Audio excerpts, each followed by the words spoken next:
I'm going to get a little bit of teal white and a little bit of cerulean blue. I mean a little teal blue, a little cerulean blue, with just a little bit of cobalt here. And I'm going to mix a really nice kind of medium sky tone. And I'm going to start off just attacking the sky. And this way I have a background.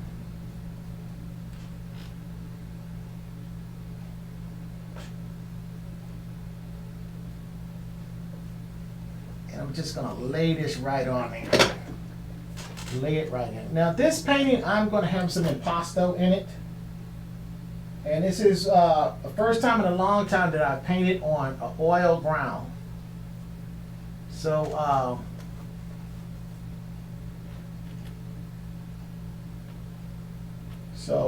kind of getting back acquainted with that some. Now I'm going back into the teal blue a little bit with this brush. And just going to kind of start just getting the different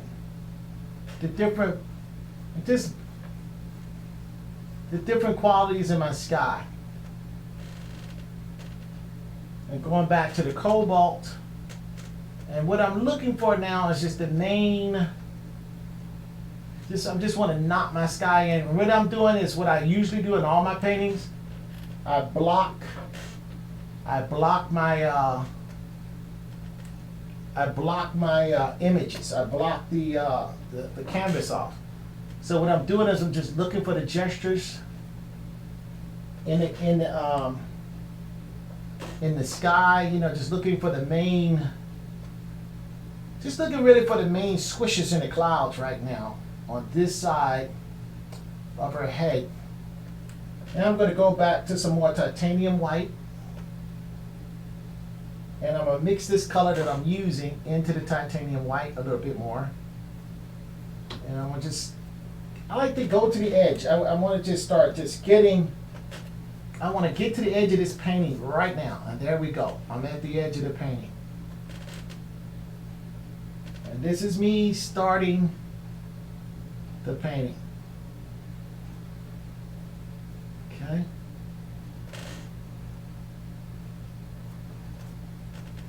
Going back to some more titanium white and mixing it with the color that I've already started to blend. Mostly it's a cobalt blue mixed with a little bit of cerulean, mixed with a little bit of teal, but mostly cobalt blue and titanium white.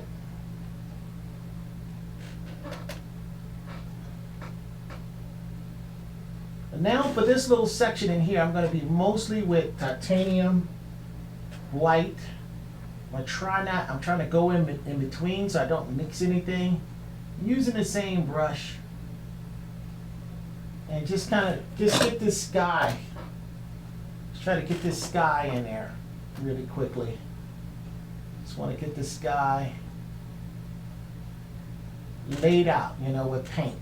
You know, you can lay it out, and like I said, I laid it out with the pencil a little bit because I want to be accurate. You know, this is going to be a realistic painting.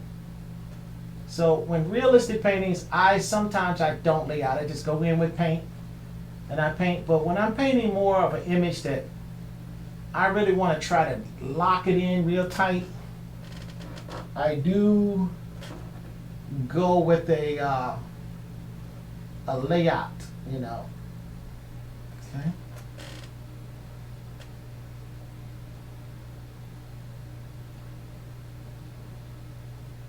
Okay, and then I'm just gonna kind of squish in some of these clouds a little bit.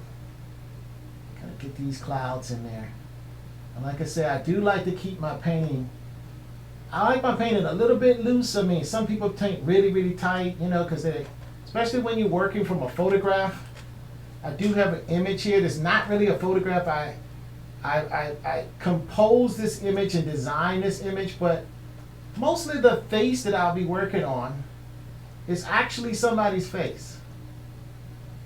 So I'm gonna have to kind of get a little bit more locked down when I get into that because it is a portrait and it is going to be somewhat realistically rendered. However, I can keep the energy really nice in the sky. You know, my painting strokes and energy. Now, I don't know if this ground has had a chance to completely set up or not, but the paint seems to be gone on it and it's receiving paint really nice. And what I like to also do when I'm painting like this, I don't want to just paint the front. I like to paint the I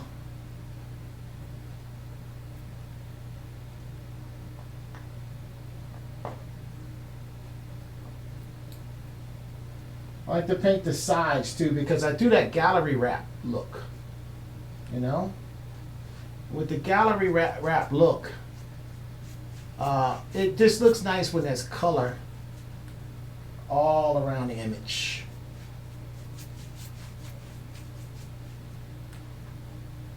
I'm picking up some more cobalt and cerulean up here because I don't want it to look wispy when you get to the top and the sides over here of the painting.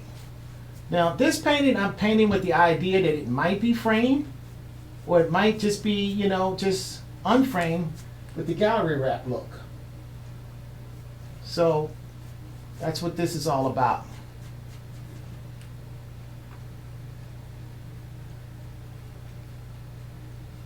Okay, because I'm thinking about the whole overall presentation of the painting, not just one part of the painting, but the whole overall, you know, how it's going to look on the wall, how it's going to look anywhere in a gallery, wherever it is.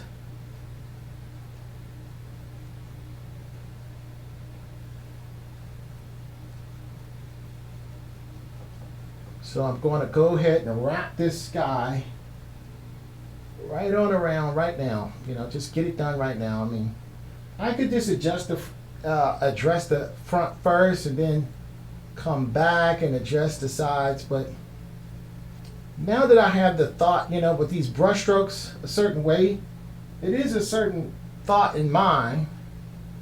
And it keeps more consistency when you address it all at once. Everything is a little bit more consistent.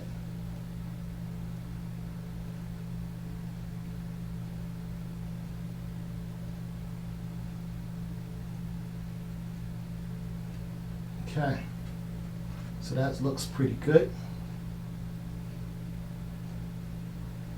And this is my first, this is kind of like an undercoat, but since I'm using oil ground, this undercoat should really be, it should not sink in, you know, it should be received by this ground really, really nicely.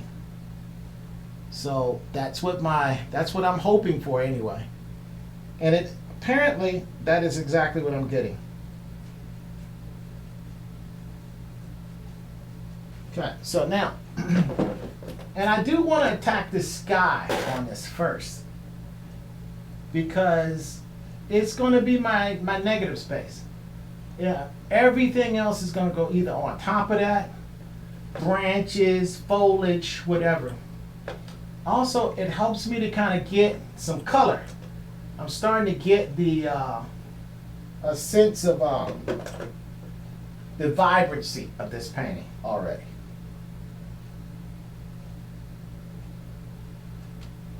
Okay, now I'm going to go into some of the negative space on this side. Now, I don't want to get too involved in negative space on this side because it's not that much. There's a lot of foliage on this side. There's a lot of nature. And I did all this meticulous drawing earlier. I mean, it took me hours. I don't want to just make it go away, you know. So I do want to kind of preserve some of that work that I've done earlier today. I mean, I basically been in my studio since 9:30 this morning, doing a lot, setting up this mostly, but just doing all the things I need to do in my studio to get me, you know, from place to place and here and there, you know. Which is a lot. I mean, people see me painting, but when you're in your studio, it's when you're doing this, you know, and you're trying to do this full time, you really are you really have to, you know, it's a lot of things. And also what I'm going to be doing is launching my website soon. So I'm getting a lot of this stuff set up.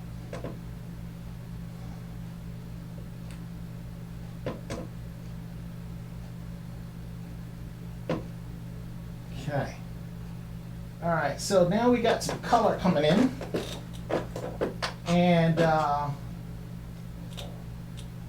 And what I'm going to start doing is just really, I just want to dress up this whole top section of the painting some. And I was doing some painting earlier because I needed to come to a certain stopping point on that painting too. So I've been painting on that one over there earlier today. I'll pick up some Dioxidon purple, some burnt sienna, and a little bit of ultramarine blue with a little bit of Mars black. And I'm going to kind of start into her hair. But I don't want so much black. So I'm going to go more, I'm going to put some alizarin in here and a little bit of burnt sienna, because there really are highlights in the hair here. But I do want to start with some dark tones. So I'm going to start getting my dark tones together and start getting, it's right, she's wearing a tiara. And I'm going to just go ahead and just kind of like separate that out already.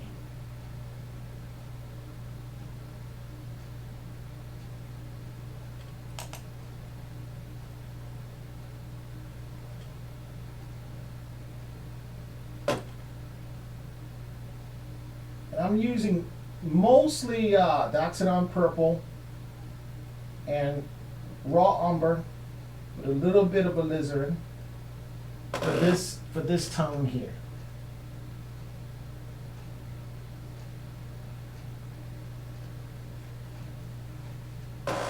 And I do know that, you know, I have her head kind of going cropped off of the painting, and there's, you know, it's her hair, so it's a dark tone. So I kind of, not necessarily planned, but I kind of knew that there's going to be some, at this top part of the painting, I'll be able to establish my darker tones in this painting.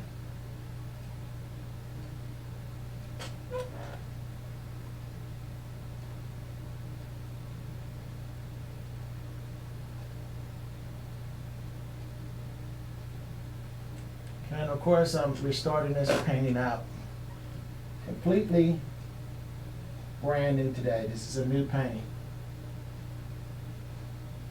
And I believe this is my, you know, my year starts, my painting year starts, well actually my year starts in March 1. So that's how I keep an accountant of my stuff. Because it seems like my gears, my personal gear in terms of how I work, I tend to start going in March. You know, when you do all of that stuff, you know, that people do in November and December, you know, you're with family a lot, things is happening. So you can get a little bit lost a little bit in that.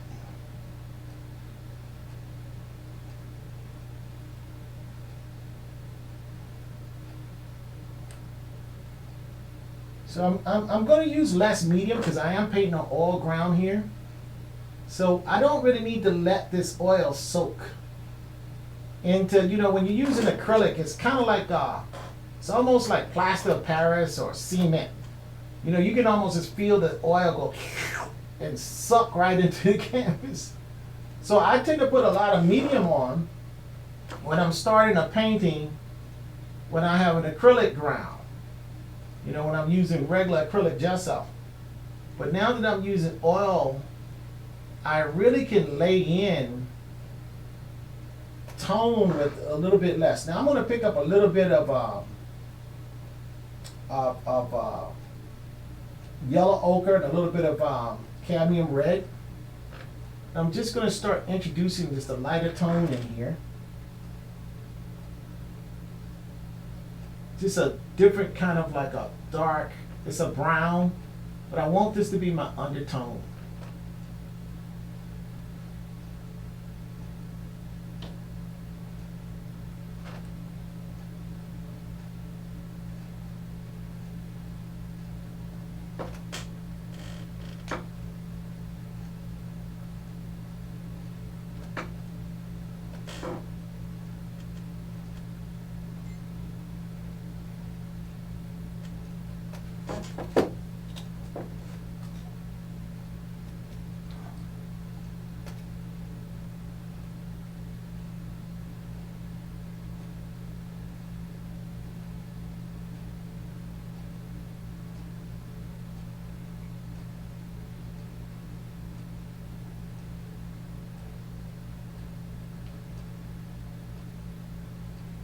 Okay, so going on back to my paint time, and I didn't hold my my example picture. I think I messed this one up, so let me use this one. There we go. That's a lot better.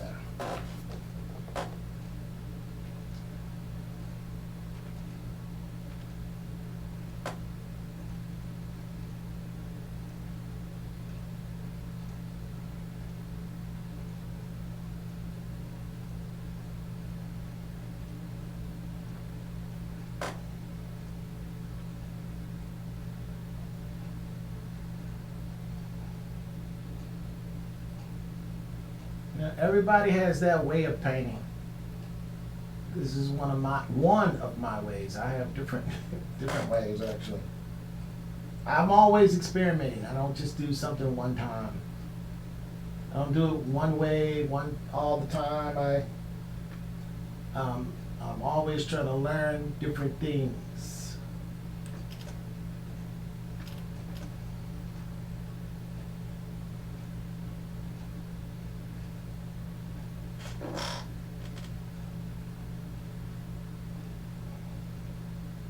I tell you, I've gotten so used to painting with acrylic grounds. It's taken a little bit for me to get used to painting with the oil ground. And like I said, I don't know if this oil ground needed to cure for 4 or 5 more days or not. But I just let it go exactly the way it is.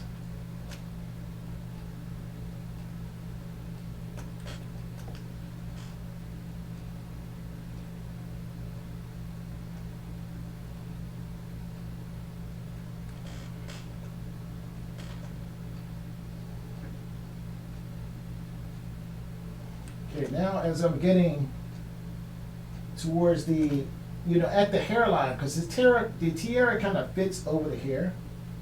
As we get into the hairline, I'm going to start getting more into burnt sienna as opposed to a black color.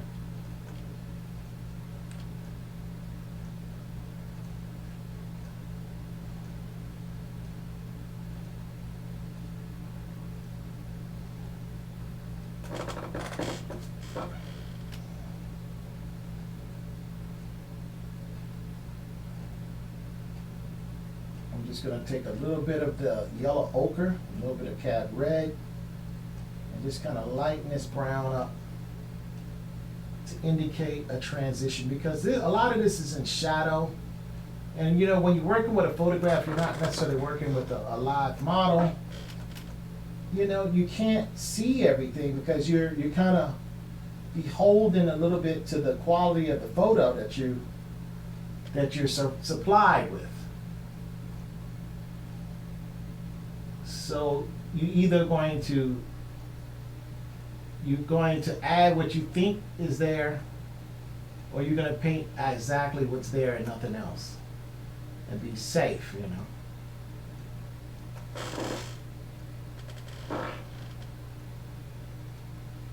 Okay, I'm pulling in some more alizarin and a little bit more cobalt red along with burnt sienna as I'm starting to go into the negative space of this tiara.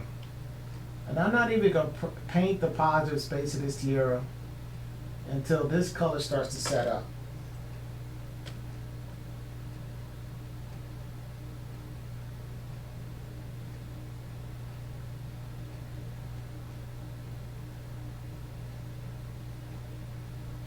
Like I say, somebody else would paint this completely different.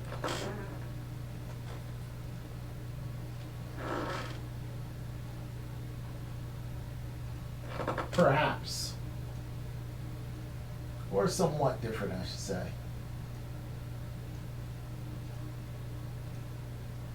I just want to get this top of this head established. That's my main goal right now. Let's get this tiara and the hairline established somewhat. This darker tones up here, you know, blocked into the canvas.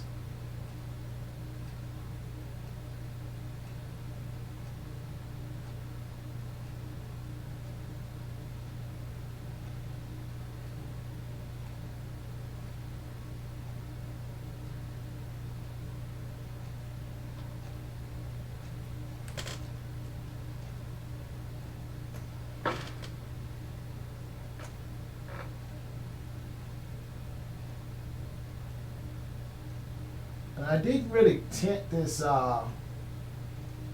this white at all. I mean, it's just basically I'm painting directly over white all ground. Like I said, this is the first time I've actually done this exactly this way in a long, long time. I mean, I'm talking a decade or so.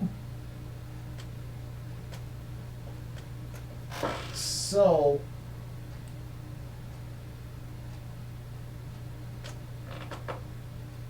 I mean, but I used to do it, but I think I was buying them that way. Or maybe I just forgotten. So, but I'm back into it again because this is where I want to be. This is what I want to be doing with my paintings. Okay, so now that I'm on this other side, the bottom side of this tiara, I'm going to start with start the top of these flesh tones here.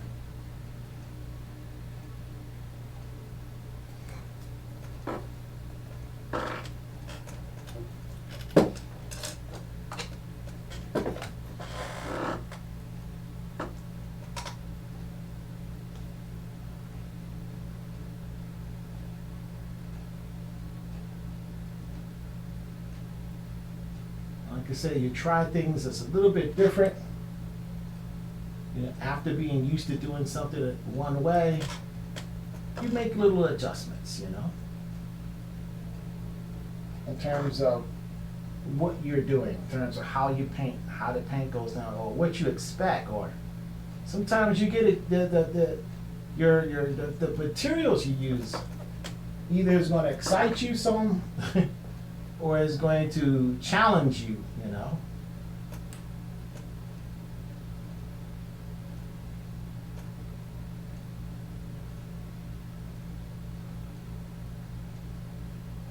Or it's going to do both. Most of the time it's both, because when you're challenged with painting, it is very exciting.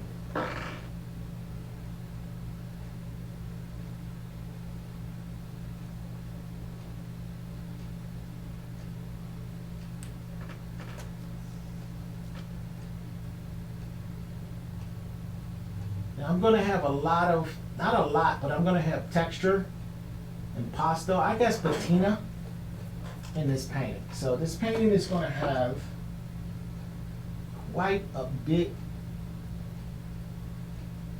of the things I like to put in my painting in it.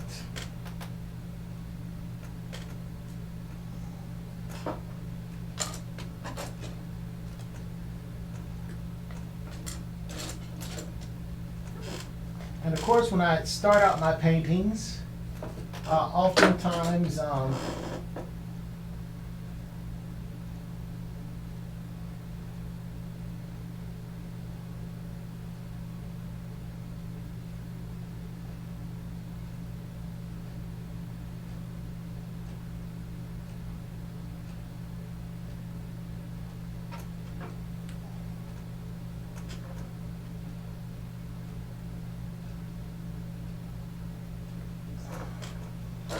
have to use a lot of brushes, you know.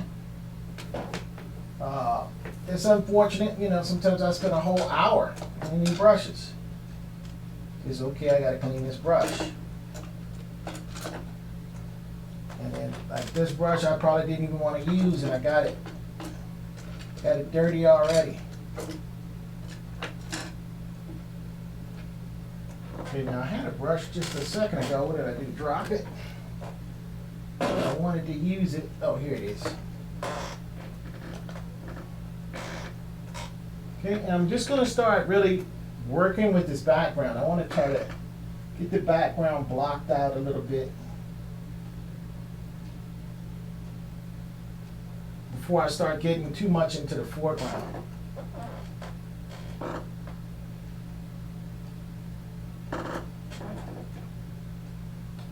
And you know, my eye tends to like a very intense color palette. That's just what my eye tends to like. Why does it like that? I don't know. It just likes that. It just looks good to me.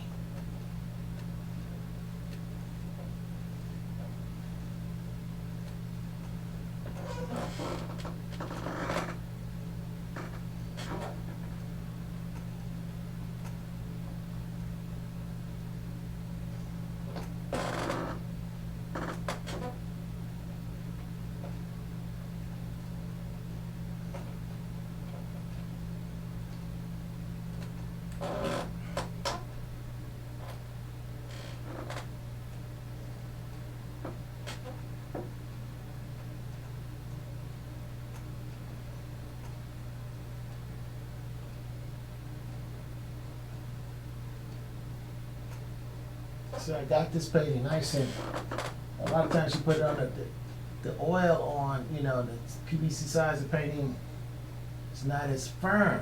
I was able to get this painting firm again, so that's very good. Also with this oil ground, I'm finding that I can put a lot less medium in the color.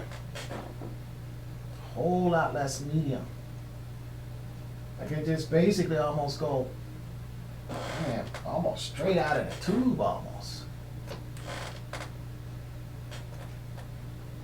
And just throw it on there. I mean, this thing isn't really sucking up that much oil at all. And I got used to painting with it sucking oil, so now that it doesn't, it's like, okay, I don't know what to do.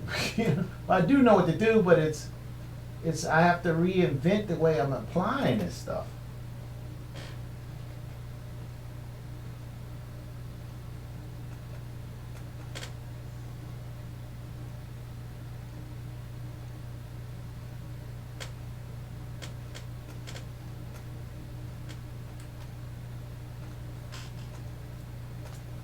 And I think I'm gonna get some more color. I'm gonna get some more cobalt teal, a little bit more cerulean. I started it out with just a little bit of that, so I knew that I might be needing more, and in fact I am needing more.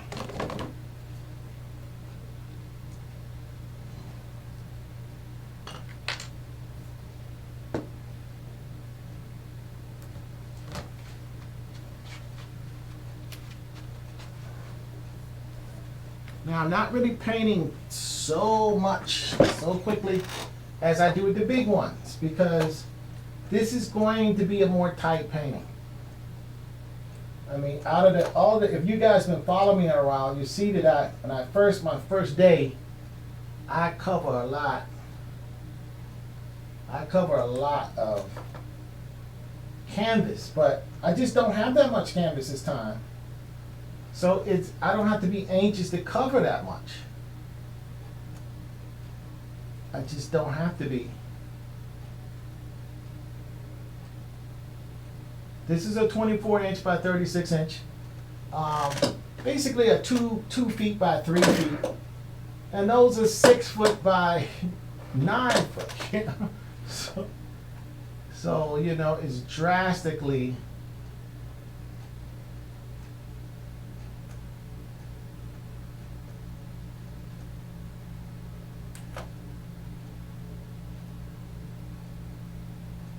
and on this foliage, I think I want to just go in and just attack some of this. When I say attack, I'm just going to throw some tone down. I do want to get a little blockation. Get some dioxidon purple, ultramarine blue, and I'm going to mix it with a little bit of burnt sienna, the raw umber.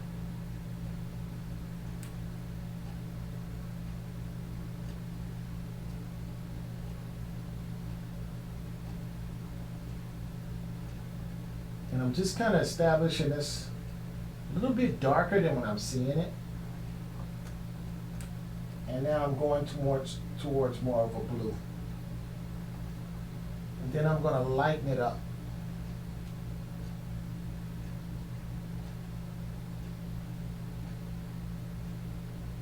Because I just want to kind of get, at least the part of the background that touches her, I just want to get it out the way. I mean, I want the colors to be able to touch. And I don't want to paint her first. And a lot of people will do that. They'll paint her first. And then you'll start addressing the background. I don't want to do that. And then some people paint a painting like this left to right. I don't want to do that either, because this paint, the background kind of is from a reference picture, but I still used a little bit of my own interpretation, because I don't like to just go and just take somebody else's image, you know. I mean, this is from Africa. This is the fault in Africa near Mount Kilimanjaro and Lake Victoria area. And then also what I did was combine this with a photograph I took locally. So that actually this background doesn't exist anywhere else. So that now this background will be mine.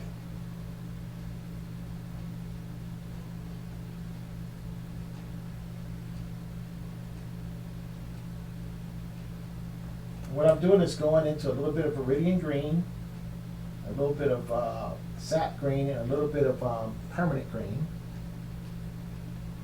And I'm kind of hitting into some of this dioxidon purple, cobalt blue color. And just kind of just trying to establish, first of all, the darker tones.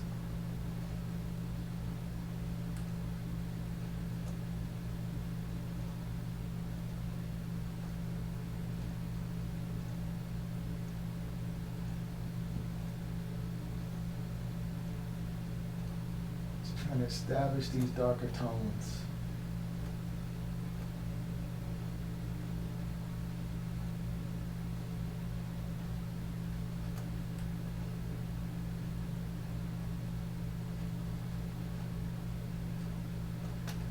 Okay.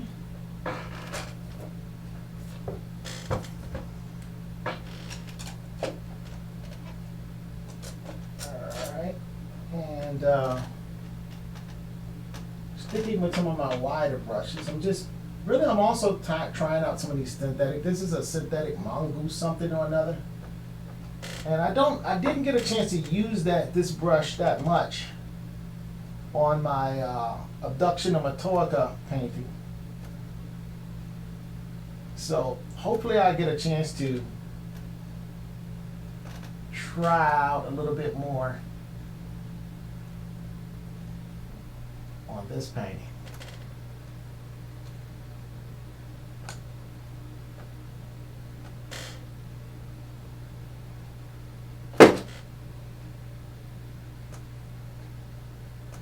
And one thing about this, these hairs are a little bit soft. It's hard for me to kind of mix on my palette with the brush. So I'm going to switch back over to a synthetic. It's a little stiffer. need a little bit more stiffness right now. And then I kind of want to draw just a little bit more. It's a lot of drawing in this painting. And I think that's why I started this particular painting out drawing more. Because, you know, there's going to be some rendering right here. I want to keep it painterly. I'm trying to make it painterly. But sometimes you just can't make it painterly. Because the painting just wants to be tight. It's a smaller painting. For me, I'm so used to a bigger size.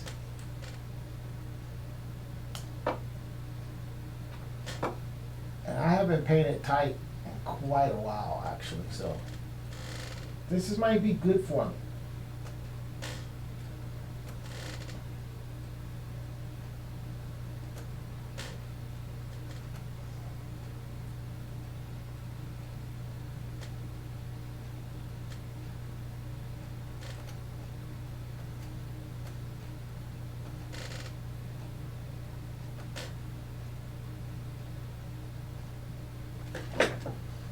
I'm gonna get a little bit closer here so I can, because like I said, this is not a big painting, this is a meticulous painting. And I might have to paint this painting with glasses off.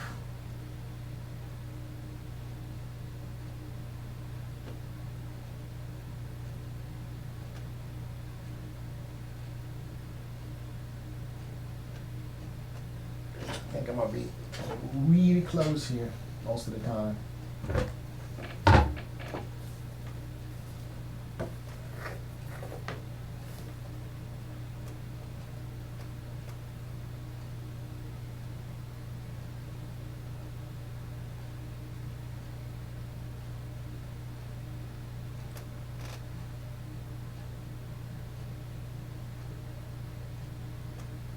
I can say this is kind of sort of my, I'm kind of painting this as an undercoat,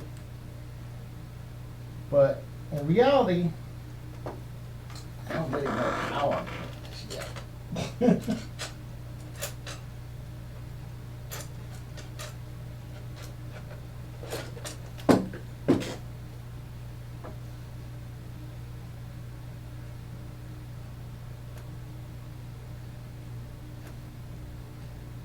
Paint is setting up pretty fast. I don't know why. Maybe my studio's very warm. I don't know. But very interesting. I think I pulled out the wrong brushes. I don't need this brush here. Oh. I don't need these little tight brushes yet. Let me go get some other brushes.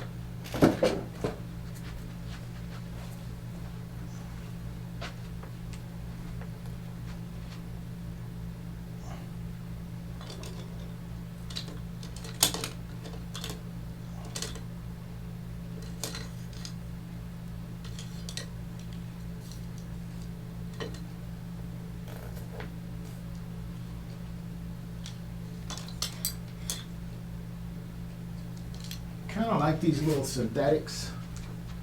They're not as stiff as a bristle. A lot of times I would start a big painting with bristle brushes, and I'll spend like the first day with just bristles. Because bristles is a stiffer brush. But I could say when you're getting more locked in, when you have a smaller, more locked in painting, it's different.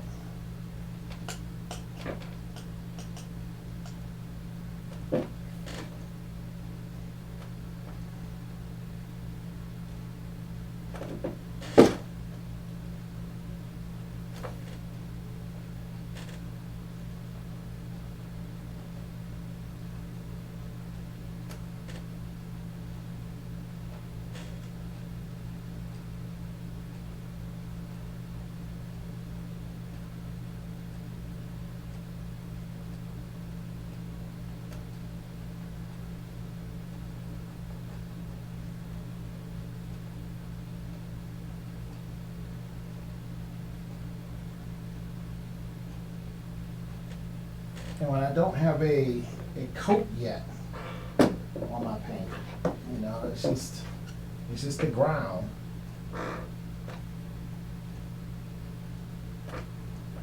It's a little bit more, the paint just goes on different, so I'm getting recalibrated to this. It's just not on my A game quite yet.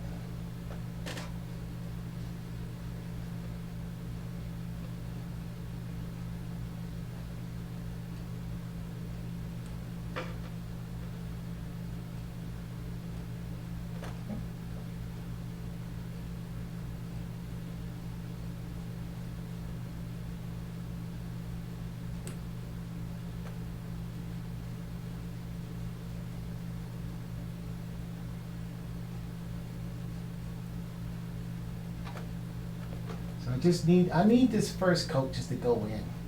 I need this blocking to just go in. That's basically what I need. I need it to go in.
This is a new setup for me, so my paints are way over here and my diesel is way over there, so I have to make some little adjustments, but I'll get it together.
I said, I'm just trying to really just block off the canvas. I'm not really trying to paint super detailed at this point. I am painting in oil.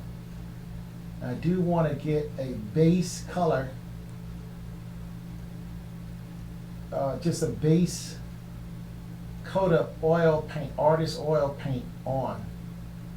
I want to get this ground covered. I don't want to paint on the ground. Because first of all, if the paint is any bit translucent, what you're going to be seeing is white underneath. You're not going to be seeing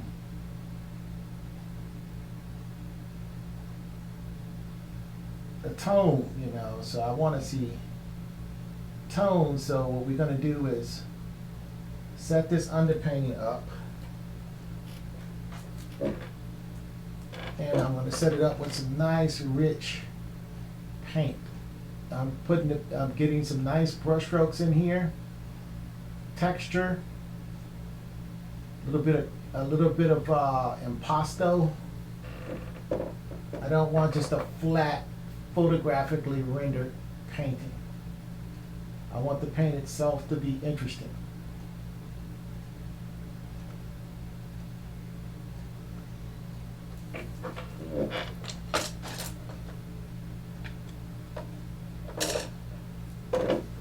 In order to get the painting interesting, you want to put this paint in there. You want to get it in there nice, thick, good brush strokes in that paint. And get some good rich tones down first on the painting. Because these tones are going to be seen through the other more, because I do a lot of glazing, you know, so these tones are going to be seen through the glazed tones. Is going to go on top. Actually, after this block tone goes down, then it's going to be a modeling tone. I'm going to basically model. And then after that, we're going to be glazing. And I build up my paint quality, build up my color, the richness of the paint. Because if you're going to paint in oil, you want it to look like oil. You want it to look nice.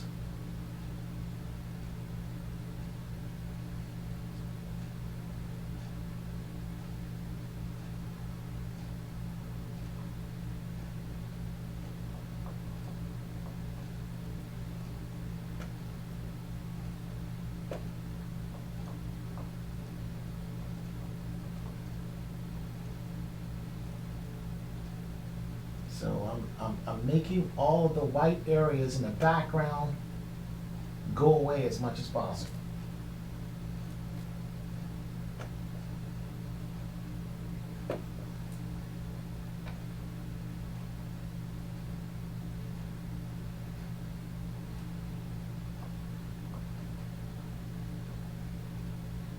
I just don't want it. What I want is some color, some tone on the actual canvas.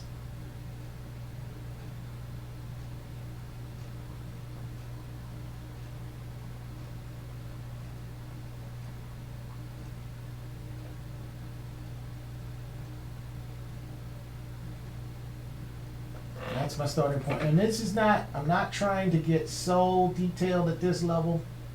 I'm not really trying to do any really super okay. This is like left to right, really rendered. I'm not trying to render right now. What I'm doing is I'm really painting with a squinty eye. I'm looking for how are these colors gonna go? You know, what are the basic tones? Again, what type of what type of paint do I want? I mean, the paint's going to be thick. Is the paint going to be thin? What kind of brush strokes is going to go in here? I mean, this ground that I had in here was really heavy. I mean, you could see the brush strokes in my ground. And so already with this this first coat that's going in, already you can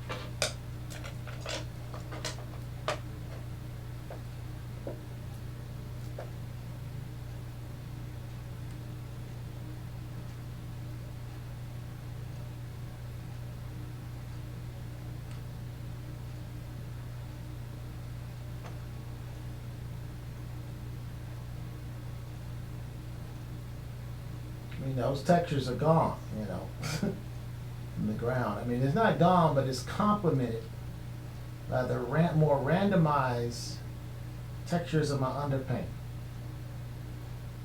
This underpaint just has like a more randomized kind of brush stroke. With smaller brushes, you know, I use a 2.5 or 3-inch brush, put the ground on. And what that does is there's still that texture underneath, the overarching texture.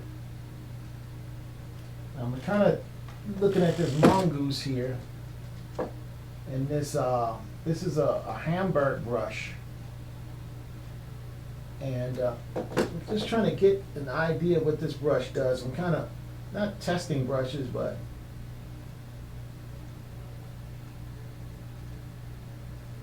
trying to see if I like the brush or not, you know.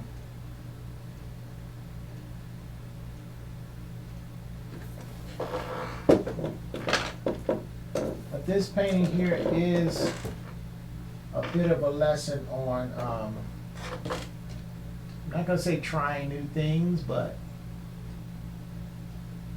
you know, sometimes you want to keep your painting fresh. You force a different approach to the way you might usually paint something. And you do that by switching your materials, you know,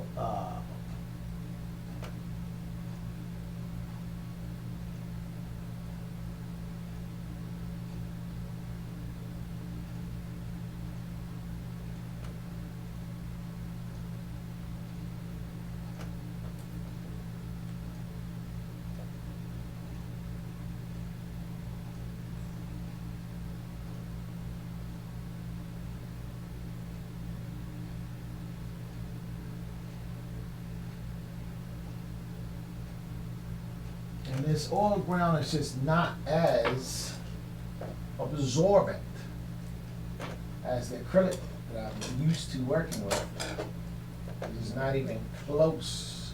It's not even as close. It's not even slightly close.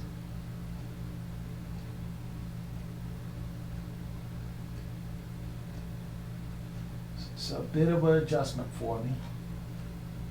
But it's not bad. I'm adjusting to it.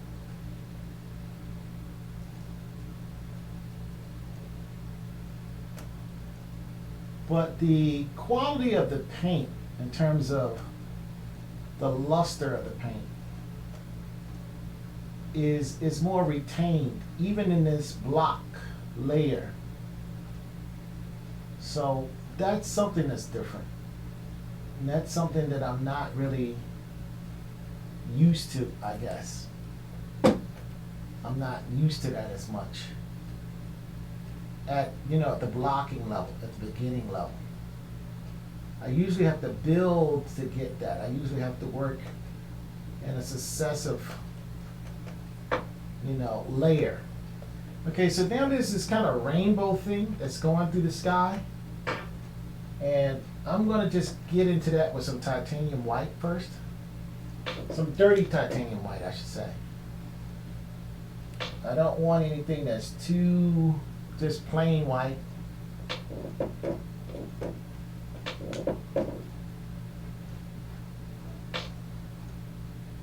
And so my medium is just a little bit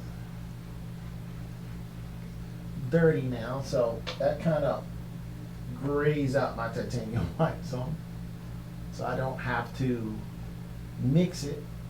Just dip it in my medium and then I instantly get a off-white as opposed to just pure titanium white. And now my rainbow, I'm going to mix in a little bit of yellow, cadmium yellow medium.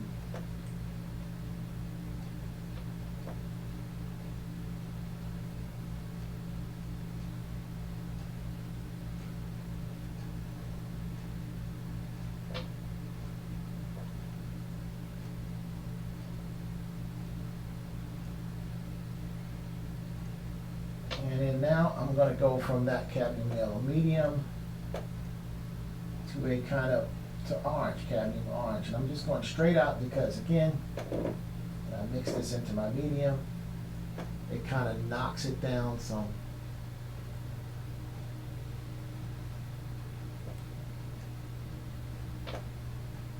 Then I'm going to go to a cadmium red, a little bit more intense.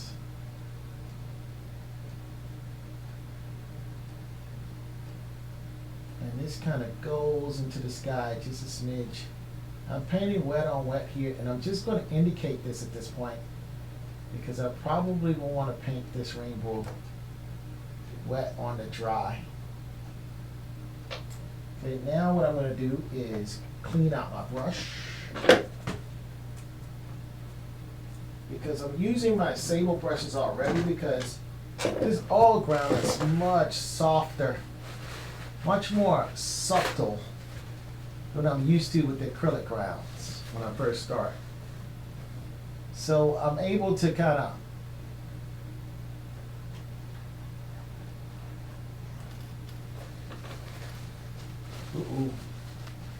but let's see what happens when I do something like this. Okay.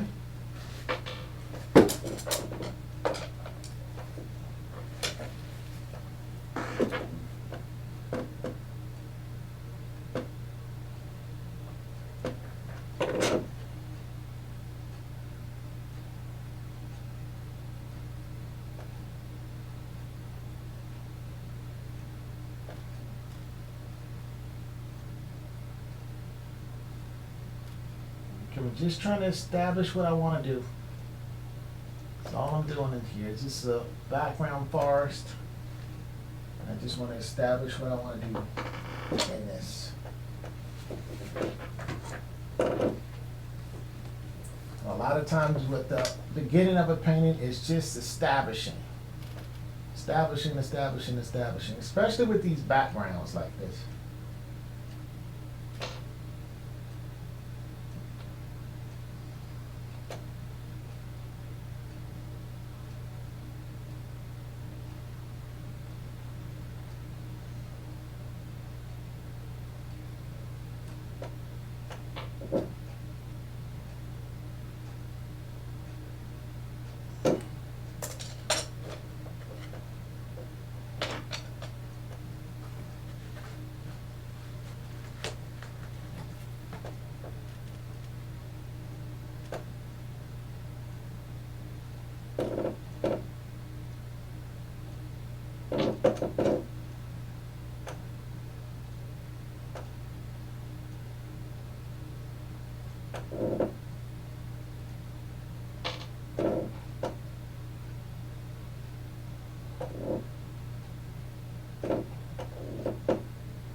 See, I like to get this painting covered.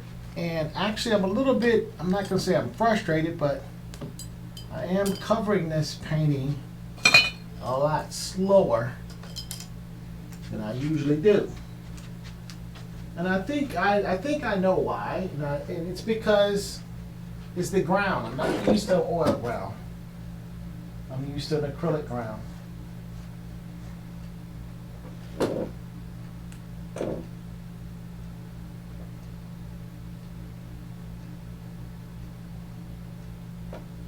I kind of changed the game on myself.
Okay, so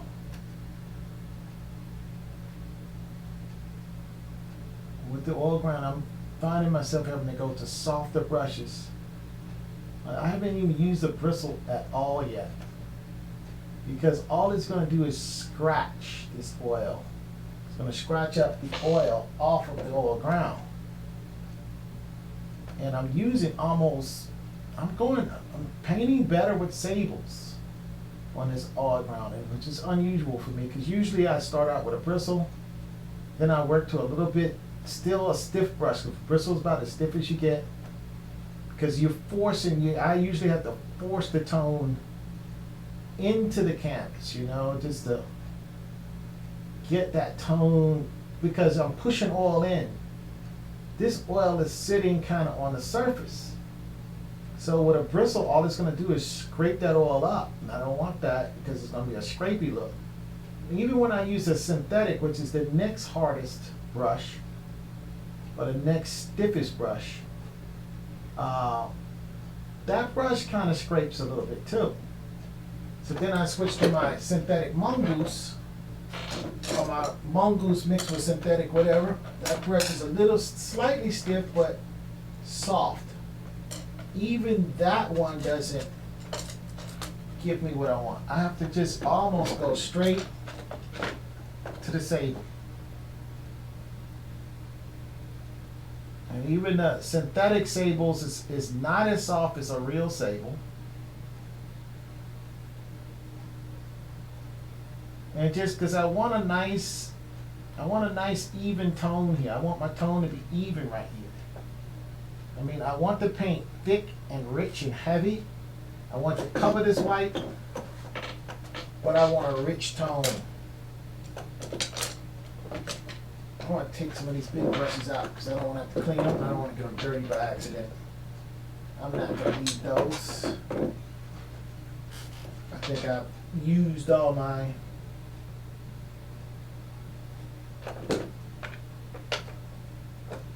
and I have this filbert sable here. This is a rosemary 3/8. Gotta save that because I already can see. Now I'm using a round sable here. I'm kind of use it like I would use a mop brush, just to kind of knock off some of the extra texture that I don't want. Okay, now I am going to go back to the synthetic here, because this synthetic has been getting me somewhere. And my medium is starting to get syrupy and thick. That usually means it's going to set up very quick. And I like that, because now what I'm going to do is start attacking my actual subject, which is the young lady whose portrait I'm making.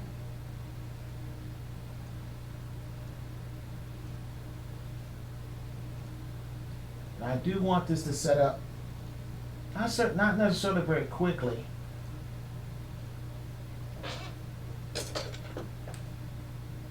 Now I'm left-handed, and I paint the left side first, so I don't have to touch so much other parts of the, the canvas that I don't need to touch. Okay, I'm going to go back to this, and I'm going to establish my darks as I go into the. This is the first time I'm going kind of left to right, sort of, with this painting. I usually don't want to do that, but I am finding myself doing that simply because of the size of this painting. And like I said, it's been a while since I've actually painted a painting this small. It's actually small for me.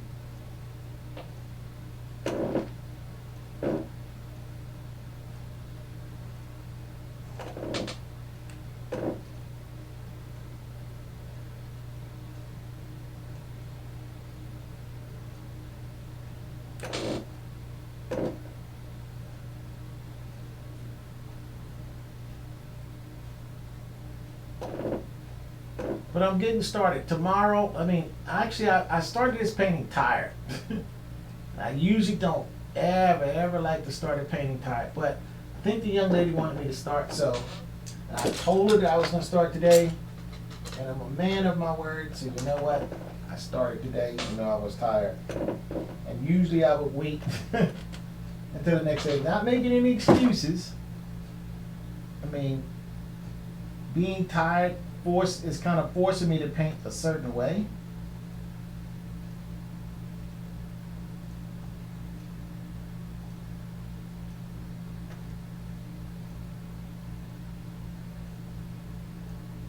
And since I'm not a machine, I'm a person. If I was a machine, I'd just be able to paint the same no matter what mode I'm in. But since I'm a person,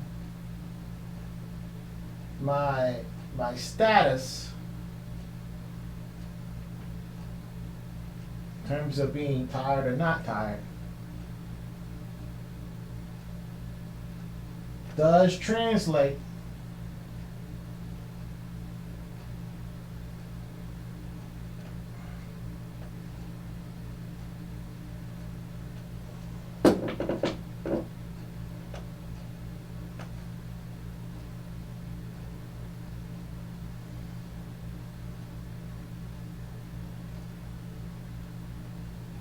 into good painting or bad painting.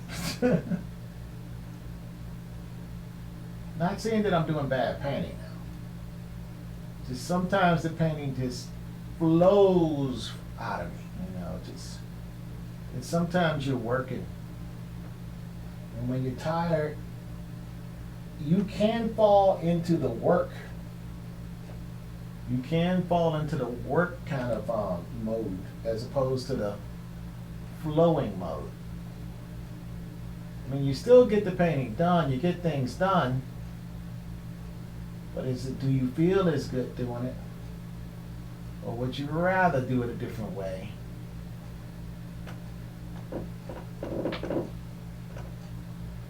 So what I'm doing now is just blocking out the shape. I'm using this dark tone here to start getting the shape separated.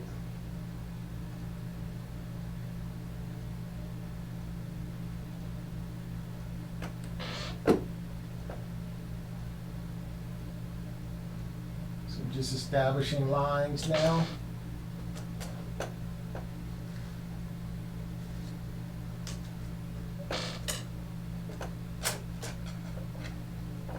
I think I'm going to just get a little bit into a little bit of a flesh tone. I might want to kind of fool with that tomorrow. Don't know.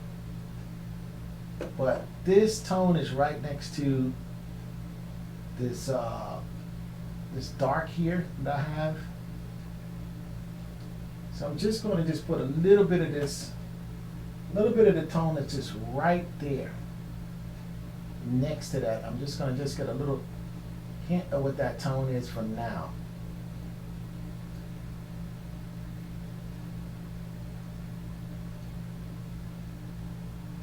And I don't want to do too much of this just yet. Just going to be careful, careful, careful.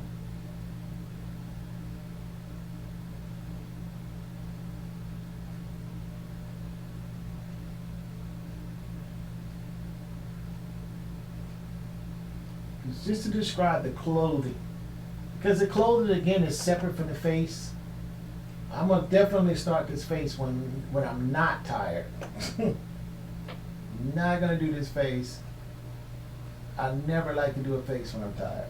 And that's one thing I don't do when I'm tired. Is a face.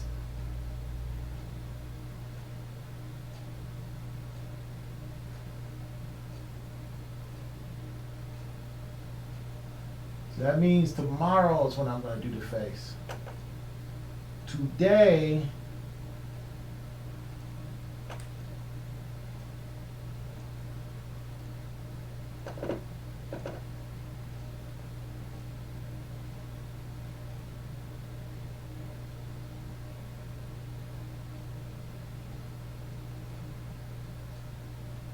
I do want to start blocking out some of this skin tone. I'm going to get some of this skin tone blocked. Why not? I got plenty of white on the canvas. On the palette. I just want to use it today. Why save it?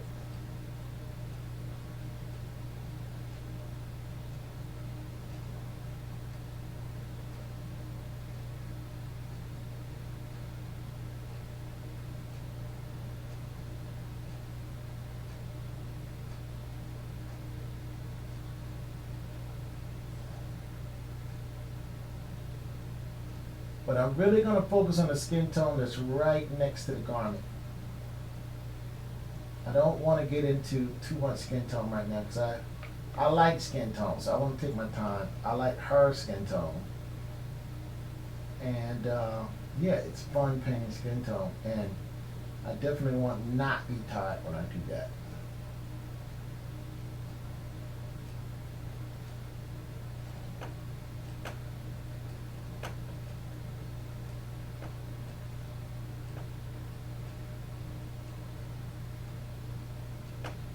This skin tone is right next to the garment.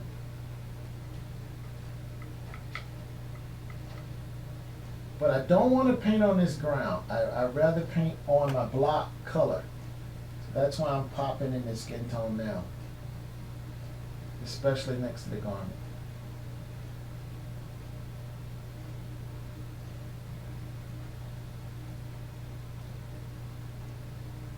I got some blue somehow on my canvas. The sky, so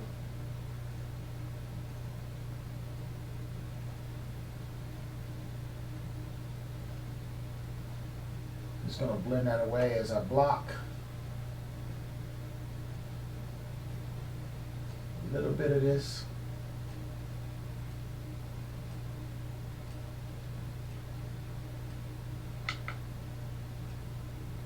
And also I want to feel the difference for this. This surface is a new surface for me. And I do kind of want to feel the difference with this particular surface.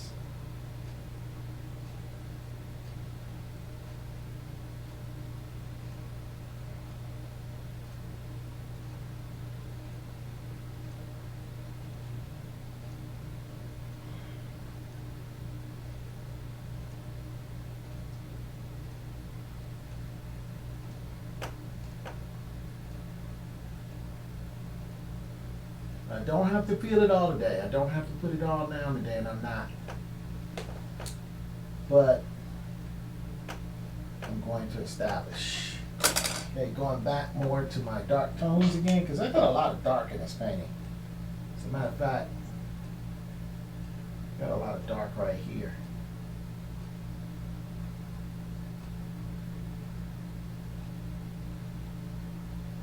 So I can't get a lot covered now.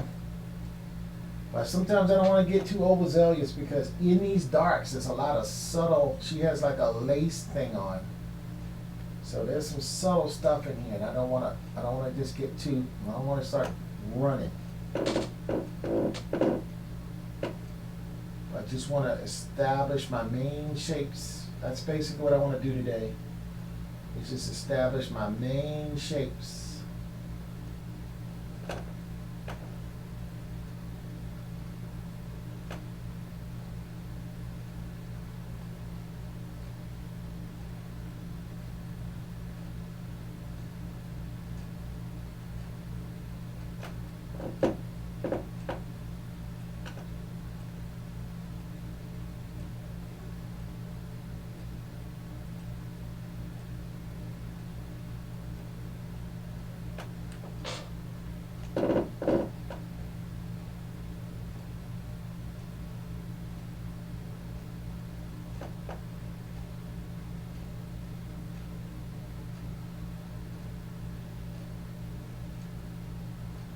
So by the time I get up today, I will have some, I could go right into her eyes and start, I'm gonna wait till tomorrow. I'm not gonna do it. I want to so bad. I want it when I was drawing and laying this out. I want it when I was designing it. I said, oh my gosh. However, I'm tired, man. I've been going since 8:30 this morning. And I am rather exhausted. I just hate painting when I'm exhausted. I don't even think I do my best painting when I'm exhausted. But like I said, I wanted to get started because I promised her I'd get started today. But it just takes that, you know. I had to re-stretch and make this canvas tighter.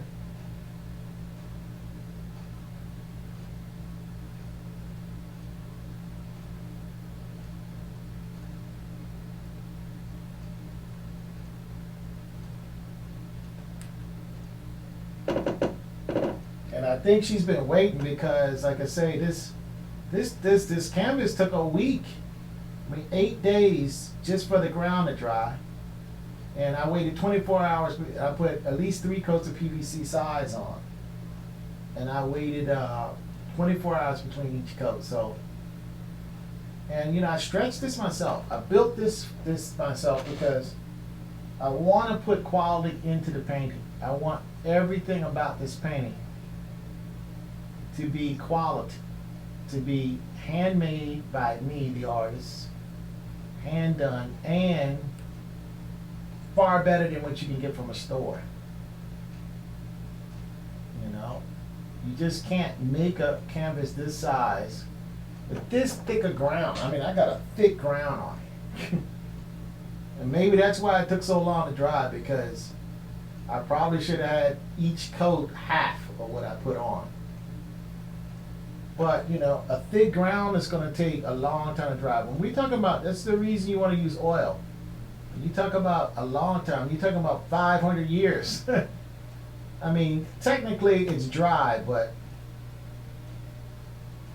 until all of the oil is exhausted out of the actual ground. And then all you got to do is you can re-oil the top and saturate some oil on back in there. And of course, acrylic dries in like 2-3 hours. You know? Your oil's out in 2-3 hours, you know. So now I'm not going to paint all this dark area. I'm just going to paint the absolute shadows at this moment. The areas that I know that's going to be receding in space. It's going to be very, very dark in those areas. I'm just going to establish that because I'm establishing the overall shape of this painting. The basic shapes of the painting. That's what I like to do, kind of start seeing the painting, how it occupies space, what's coming forward, what's going backwards.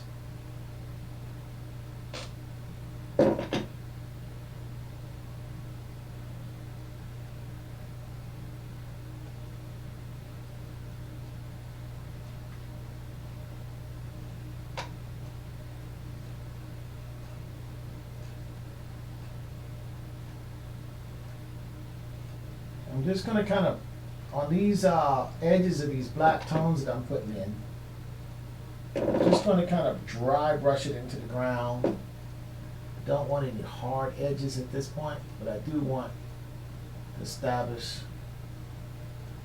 my overarching shape.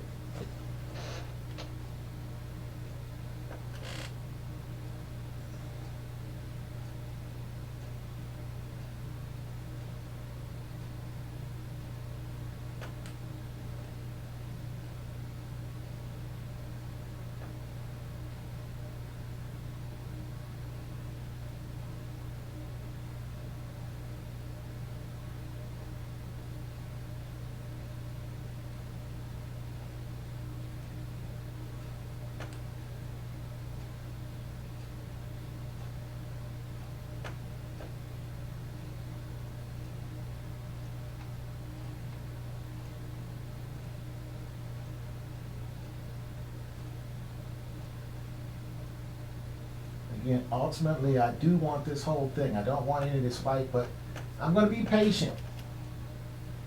Even on this white, I'm going to be very, very patient with it.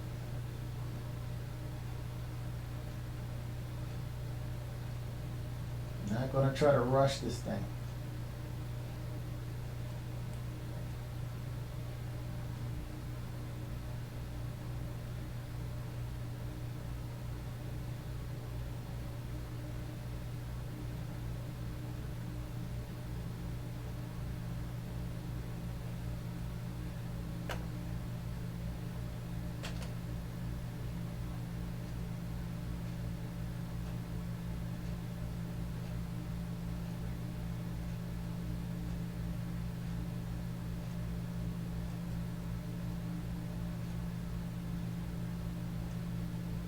At this point, I just want really rich pigment, really rich tone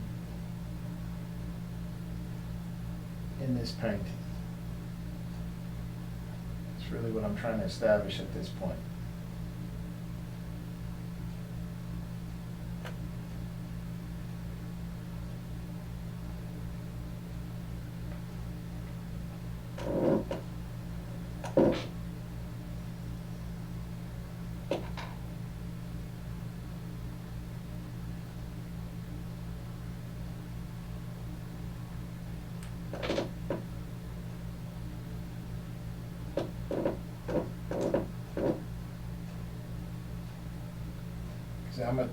I'm using basically some Oxidon purple, ultramarine blue,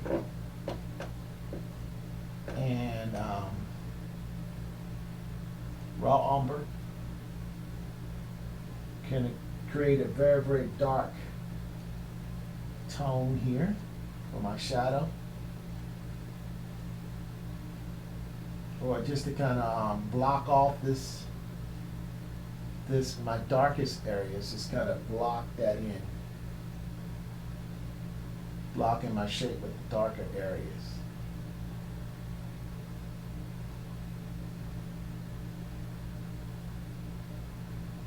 Now I could paint this whole thing and then go back in and paint again.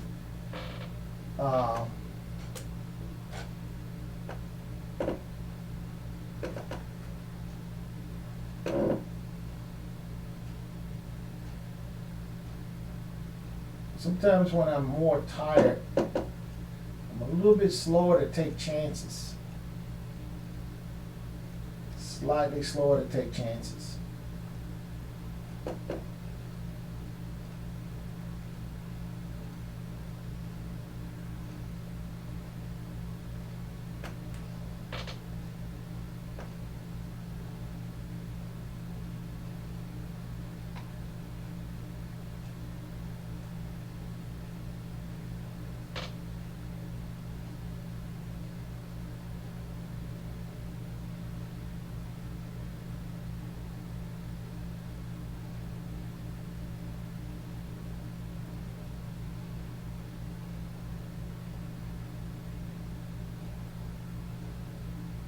See, right now, it's a certain amount of painting I probably would do that I'm not doing because I'm tired, but now I just decided to boldly go there anyway. Just go there anyway.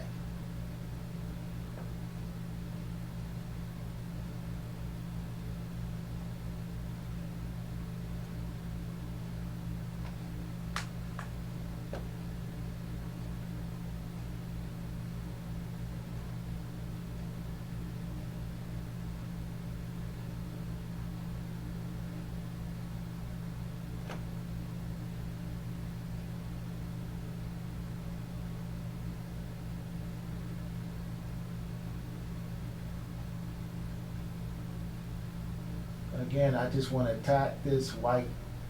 That's usually what I do. Now, I'm not attacking the white so much because I'm not going to say I'm not scared of it. You know, it's just, and it's not that I can make a bad move. You know, then I'm not scared to make a mistake and then do something over again, paint over, because first of all, it's going to add to the patina. It's going to add to the texture of the paint. It's going to add to the thickness. Of course, this is my blocking coat. This is not my finished coat at all. But since this is a much more tight one, I'm not going to be as loose with this as I usually am.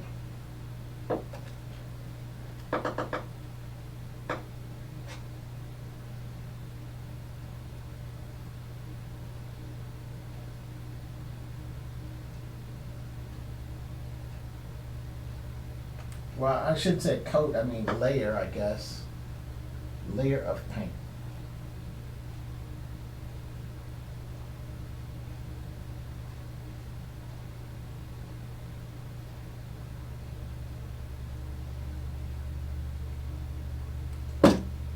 Okay, so now what I'm going to do is,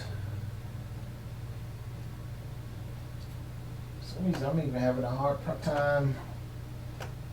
I got paint in this, I guess that's dirty, so I got to clean it. So I'm going to break out my little rosemary here, sable, filbert.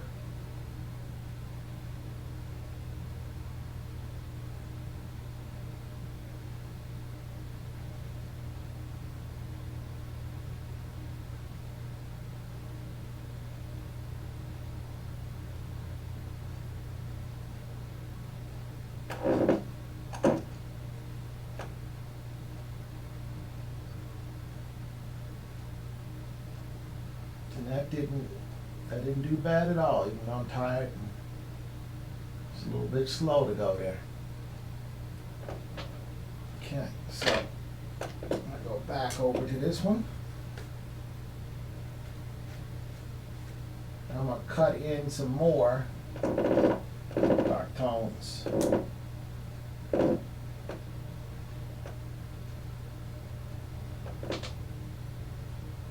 Some Zaxxon purple and some raw umber.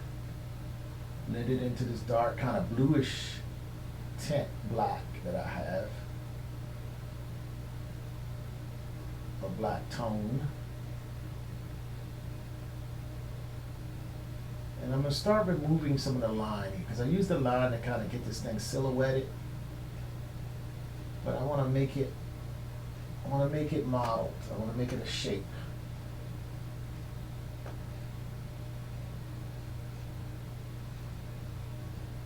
Don't want a line, I want a shape.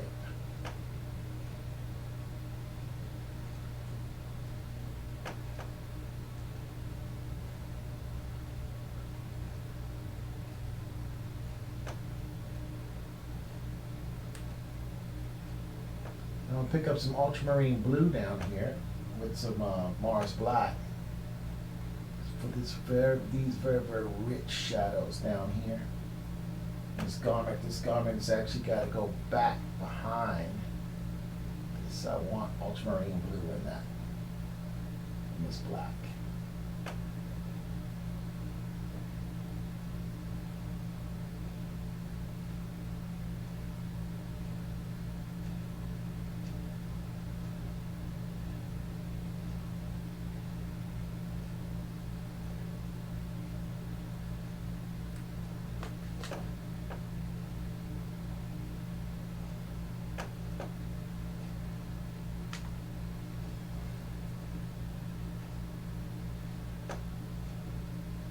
before I go painting anymore, I'm gonna see if I can thicken up these borders some around here on this edge, this perimeter. What I'm just really trying to do, because like I said, this is not sucking in the oil. So I have a lot of oil sitting here on the top, on top of this ground with my pigments. So it's causing me to paint differently than I usually would. But, I mean, you adjust. Because you know, you feel the painting. It's just a different feel that I'm used to getting. So I have to do a little acclimating here. I have to do a little bit of acclimating. But I am acclimating nonetheless. I'm going to go back to that nice alizarin crimson with a little bit of raw umber, a little bit of burnt sienna, a little bit of cadmium orange, because this is a sheer, and so some skin tone is going to be showing. So I'm going to go ahead and block this like I did on the other side, just so I don't have to deal with that white, because I just don't want to deal with all this white right here. I really got to get rid of that. And I'm almost using straight out the tube burnt sienna right here.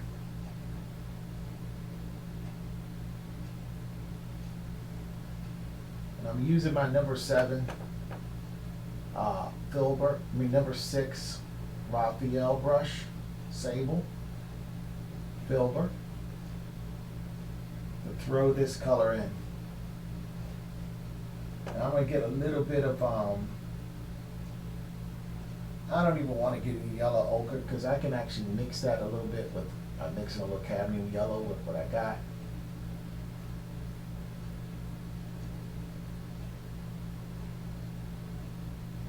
Okay, so now I just attack that white. The white is gone, which it should be. It should be gone. It should not be. It should not be there. I don't want to paint on white tomorrow as much as possible. So everything I have covered, I could really, it would be painting nice tomorrow. It's be some nice painting, because I'm painting on top of artist oil paint. Even though the oil ground in it, maybe I need to try the Williamsburg. I'm not as impressed with the Gambling oil ground as what I've heard about oil grounds, and perhaps oil grounds that I worked with before. And like I said, I didn't really get a chance to let it cure all the way, so I could have, you know, been a little too quick. Maybe I should have let it cure a few more days, but like I say, I don't want the young lady to get impatient. I mean, she doesn't really understand. Maybe she don't. I don't know. She might. But I don't. You know. I know when people are anxious for things. You know. I like to please people. I like to please.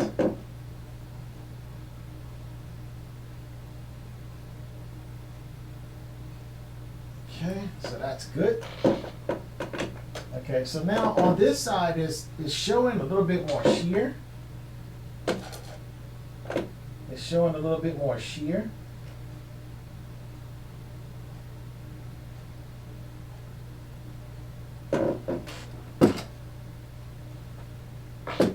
And I have paint, my block paint here, but this block, some of this block paint is painted not as opaque. You know, I'm using zinc white as opposed to titanium, so I can still see, you know, underneath, even though it's just white ground, but I also have drawing marks under there too. But I just want to paint, it don't even matter if I can see translucent. I just want a tone underneath this. That's all I really want, it's just the tone.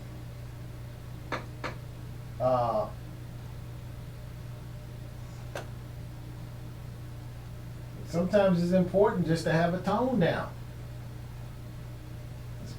But you can't get too overzealous with tones. So, like right now, I could be getting overzealous. So I think that this little color, it's kind of in there, but not that much. And I just don't feel it today.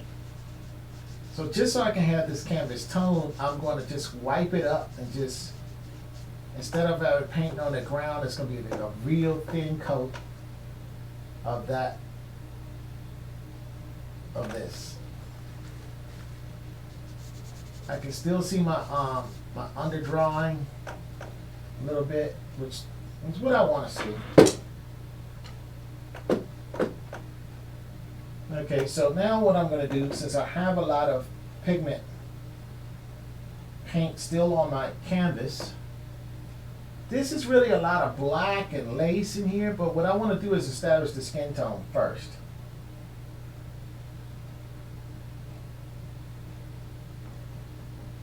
And I think I see the skin tone as something like this.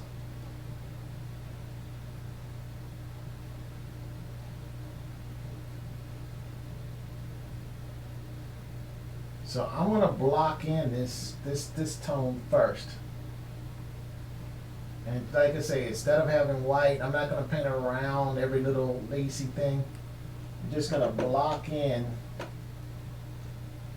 this tone. Because I just don't want to paint. I just don't want to paint on top of white. Let's put it that way. At all costs, I don't want to paint over white. And let me see, I got paint in some of these other brushes, but I'm not really painting green anymore. I kind of got that blocked in. I got that covered. I just need to let that set up to tomorrow so I can paint on top of that.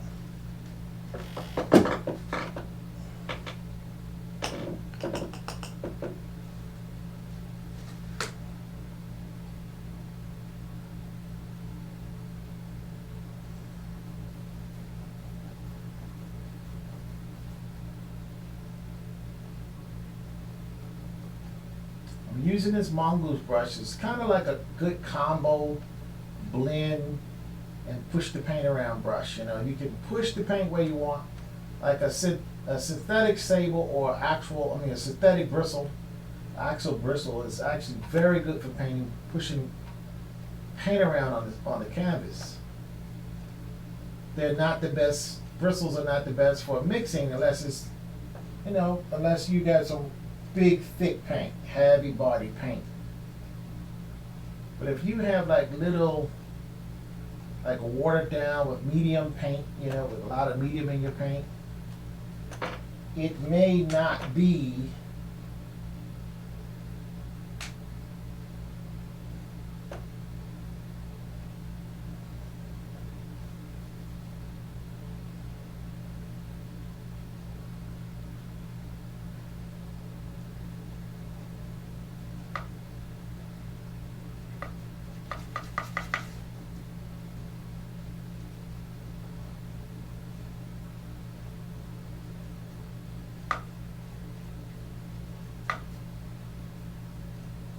And I will talk about the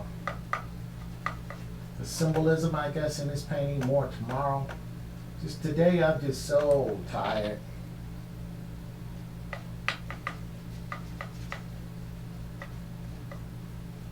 I'm just way too tired.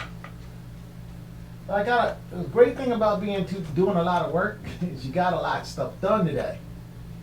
The bad thing about it is you just feel tired. So you get a lot done, you feel tired. You get a lot done, you feel tired.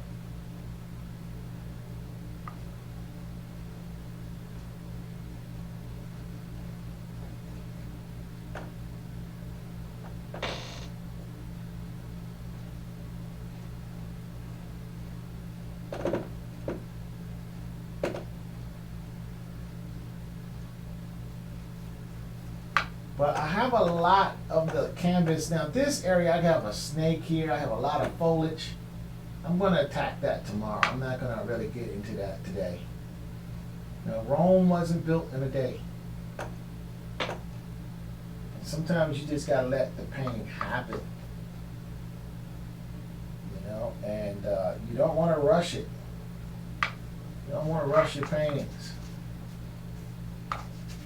There's no such a thing as how much time you put in. What happens is you agree on a price and you make the painting. Now some paintings it don't take that long to make. Some paintings, especially if you paint the same kind of paint all the time.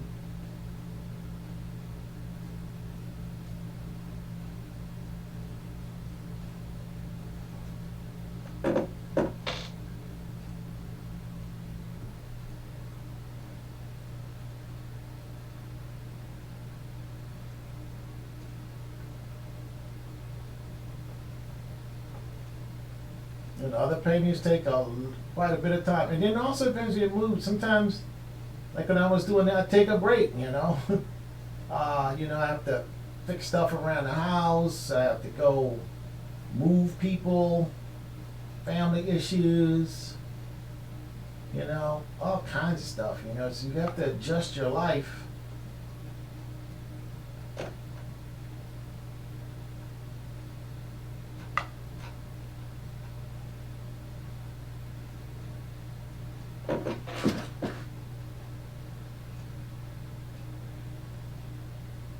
Don't want to get any hairs from the brush in my paint either.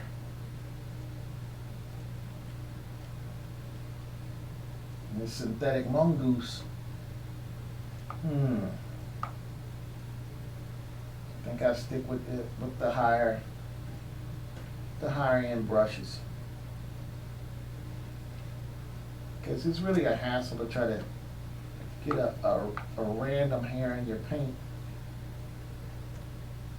Then you gotta try to get it out, and then of course you mess up all your painting because you need a pair of tweezers or something, because then you gotta try to use your brush to get it out. And you're jacking up everything you just painted.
On this all granite paint just goes into the ground a lot different than an acrylic ground.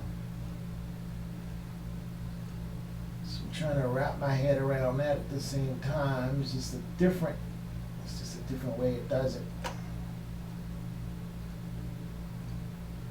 Which is, it's interesting. That's the only thing I can say. It's not difficult to handle necessarily.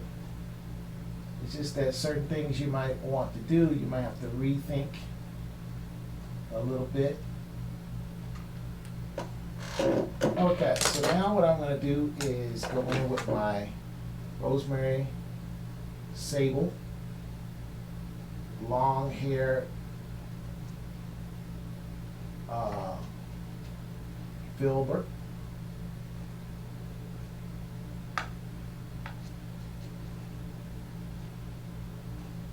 And just try to clean up some of my texture a little bit.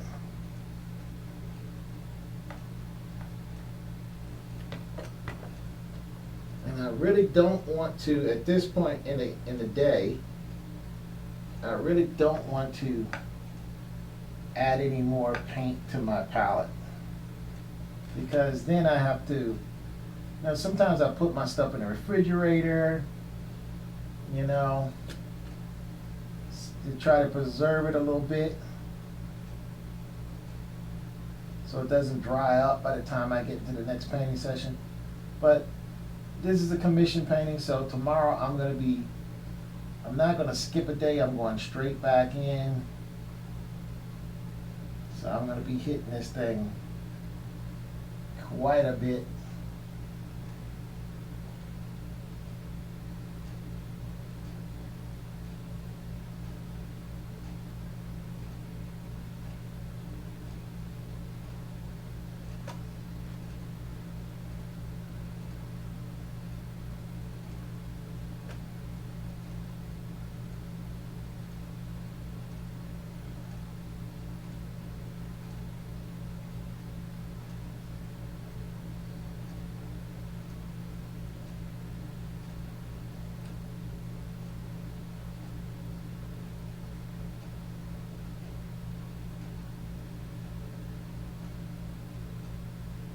Of course, the areas that I blocked, I want to see how that feels tomorrow. This is all about a feeling sometimes too. And of course, the area that didn't get painted, that's going to have an extra, 24 hours or actually 12 hours to cure. So I get to see if there's a difference between what I painted tonight, okay, and what I am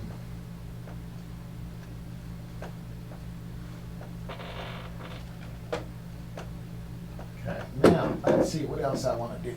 What time am I looking at? Oh wow, I started late, didn't I? Okay, so what I'm going to do is I have a lot of dark tones still on my palette. I don't have a lot of the other tones, but there are some things I need to establish because I haven't really dealt with this right side that much. And since it's the end of the day, and I'm left-handed, so sometimes I would smudge stuff on the right side, A lot of times I might work this way. I don't know why I'm not working this way. Left-handed people, we do everything kind of backwards, I guess. Any kind of which way, we just get used to doing things multiple ways. Like right-handed people, they do things the same way almost all the time. But left-handed people, we always switching it up, man. Coming in all kinds of unorthodox ways.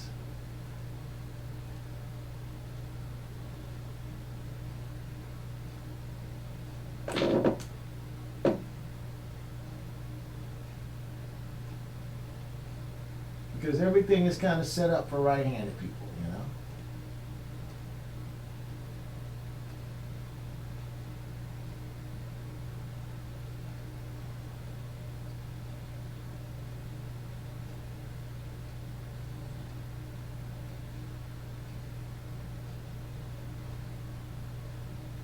So that must be not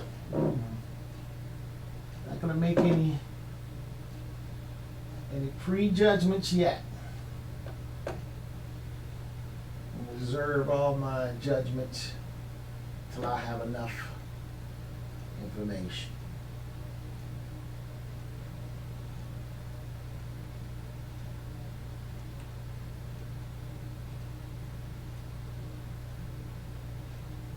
So I'm using this dark tone to kind of just help the layout more. I mean, the thing's laid out because I did use a pencil to lay it out, but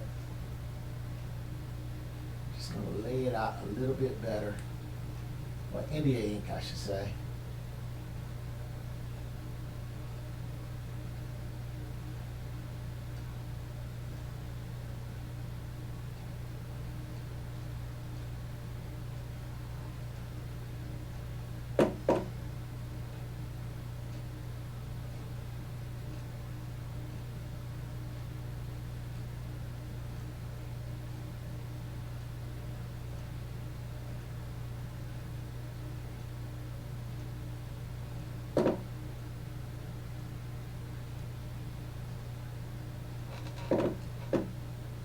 It's kind of establishing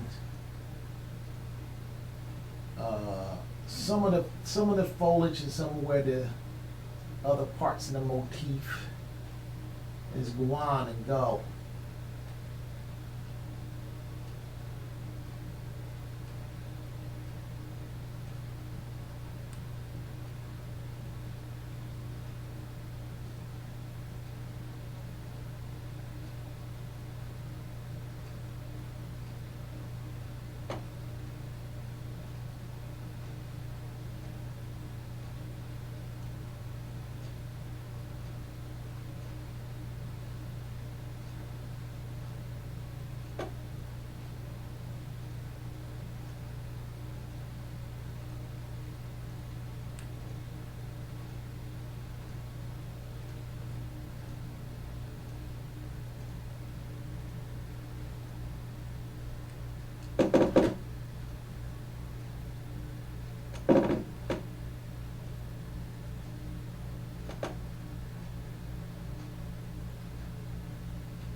I'm not going to paint that yet. Okay. Yeah. All right. Let's see what else I got going here.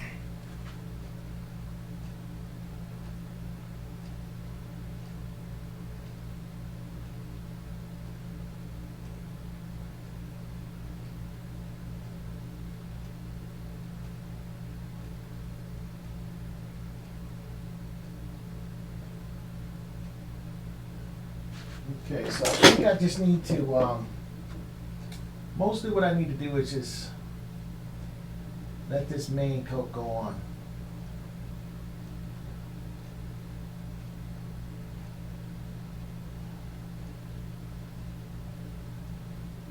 Okay. And,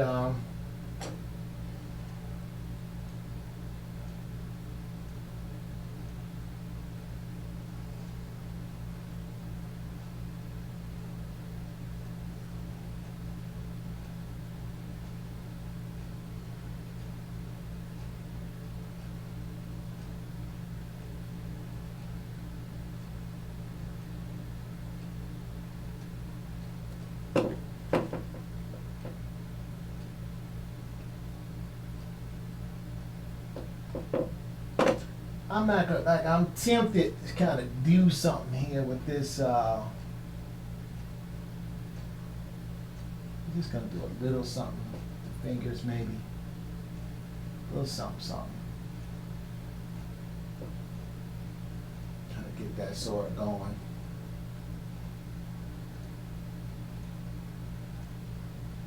I'm just too tired to do any real big time painting right now.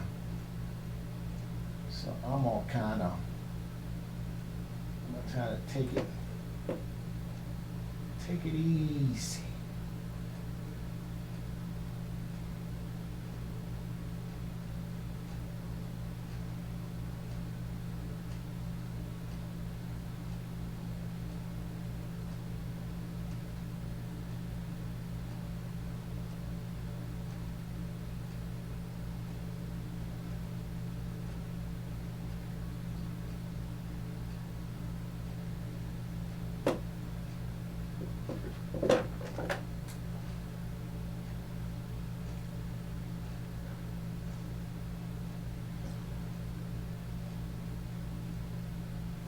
But I will know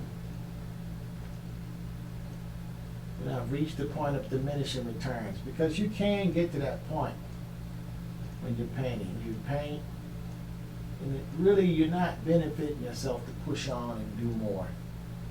You really aren't. You're kind of hurting yourself at a certain point.